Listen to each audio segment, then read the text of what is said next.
Առհասարակ Նյումեգ հրատարակչության գործունեությունը շատ բարձր եմ գնահատում, որովհետև աննախադեպ գրական մեծ իրադարձություններ են կազմակերպում, եւ ես ինքս լինելով Նյումեգի հայ հեղինակներից մեկը 2020 թվականից սկսված, բոլոր այդ գրական իրադարձությունների մի փոքրիկ մասնիկն եմ, ինչի համար ինչ խոսք շատ երջանիկ եմ, ինձ համար մեծ պատիվ է համաշխարհային բեսթսելեր գրքերի հեղինակների կողքին, նաև ես որպես հայ հեղինակ եւ արդեն Նյումեգի բեսթսելեր գրքերի հեղինակ լինելու այս գրական իրադարձությունների մի մասը։ Եվ մյուս կարևոր հանգամանքը, որ երբևէ չի անցկացվել գրքի այնպիսի փառատոններ, գրատոններ, որտեղ հազարավոր մարդիկ մասնակցեն։ Նույն իմ գրքի շնորհանդեսներին, որոնք տեղի են ունեցել նույն այս վայրում, 2000-ից ավելի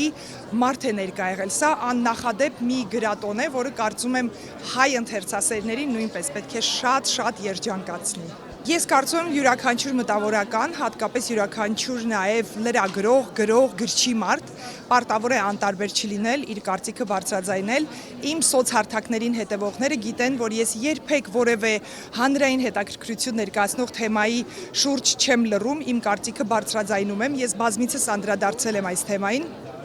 Ըստ իս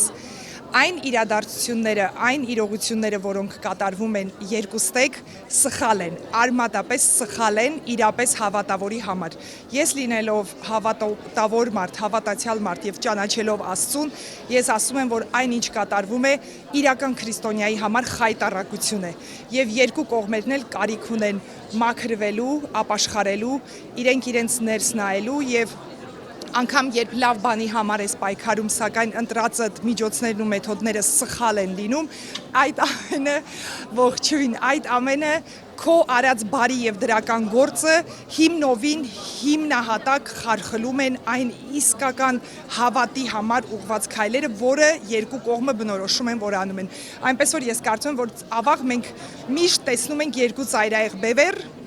սև եւ սպիտակ, ինչը շատ սխալ է, որովհետեւ այդ արանքում մի շատ կարևոր ճշմարտության հատիկ պարզապես անուշադրության է մատնվում։ Բաժանորդագրվեք Արմատ մեդիայի ալիքներին YouTube-ում, Facebook-ում, Instagram-ում եւ Telegram-ում։